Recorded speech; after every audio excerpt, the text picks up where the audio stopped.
Salutations, traveler! If you're still wondering why people even study philosophy, welcome back to Philosophy. This is the second episode of our four-part series on identity. Today, we're going to continue our discussion of WandaVision and dive into the different ideas about which ship is really the true ship of Theseus. Let's see what White Vision thinks. Wait, what? How can both and neither be the same ship at the same time? Let's break it down. Let's start by looking at why Ship 2 could be the Ship of Theseus. If I say that things can change a little bit but still stay the same, Ship 2 might be the right choice. Imagine this: I decide to shave my head. If I asked my friends, "Am I still me?" they would definitely say yes. Even though I changed my hair, I'm still the same person. The same thing applies to Ship 2. If you replace one plank at a time, the ship might still be the Ship of Theseus. Now, let's think about why Ship 3 could also be the Ship of Theseus. Some people believe that an object is really just the parts that make it up.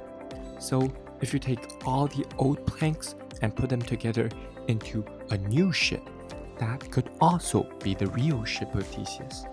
This idea says that the original parts matter more than anything else. White Vision says both Ship 2 and Ship 3 could be the Ship of Theseus, but there's a catch. We'd have to break one important rule called the transitivity principle. This rule says that if A equals B and B equals C, then A must equal C. But since Ship 2 and Ship 3 are obviously different, we'd have to ignore this rule to say that they're both the Ship of Theseus. Weird, right? What if we say only one ship is the real Ship of Theseus? Let's look at Ship 2 first. To say Ship 2 is the real ship, we would have to deny the idea that an object is just its parts. For example, if I switched bodies with someone else, like let's say Elon Musk, it feels more like I'm still me inside a new body. That's how we think of Ship 2. But what about Ship 3? To say that Ship 3 is the true ship, we would have to believe that objects can't survive big changes.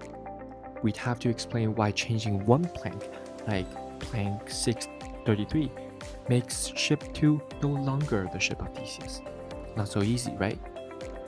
Some philosophers like Joseph Butler and Roderick Chisholm think that whenever an object changes, it's completely replaced by a new object. So in this case, they would say there are 1,000 different ships instead of just one Ship of Theseus. Crazy, right? Aristotle, the famous Greek philosopher, also had something to say. He said, we can measure identity by four things: what a thing is made of, what it should be, what makes it what it is, and most importantly, its purpose. Well, we know that the Ship of Theseus was built to carry Theseus on his adventures. So does that mean Ship 3 is the Ship of Theseus? Aristotle would probably say the answer is blurry. This whole idea helps us think about how we change over time. Just like the Ship of Theseus, you change as you grow up, but you're still you.